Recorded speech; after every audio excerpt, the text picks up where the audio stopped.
Welcome to Sweet Life Beat Life. We hope this video helps.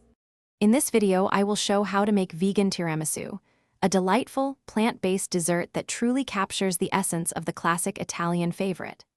First, you will need to soak 1 cup of raw cashews in hot water for at least 30 minutes to soften them, which is crucial for our creamy filling.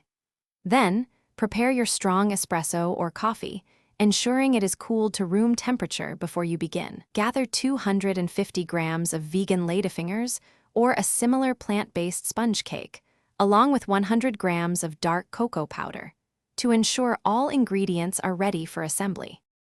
Now, let's create our luscious vegan mascarpone substitute. Drain your softened cashews thoroughly, then combine them in a high-speed blender with 1 cup of full-fat coconut cream, ensuring the cream is chilled to encourage thickness. Add a 1/4 cup of maple syrup and 1 teaspoon of pure vanilla extract, along with 200 grams of a good quality vegan cream cheese. Blend this mixture on high for about 3 to 5 minutes, pausing to scrape down the sides, until it is incredibly smooth and thick, with no grainy texture remaining. Next, we prepare the essential coffee component. Pour your 2 cups of strong, cooled espresso or dark roast coffee into a shallow dish or bowl.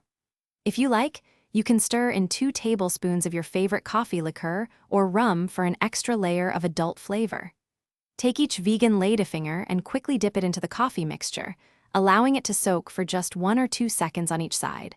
The goal is moist, not saturated. This quick dip ensures they absorb enough liquid without becoming mushy, which is key for the final texture. It's time to assemble our magnificent dessert.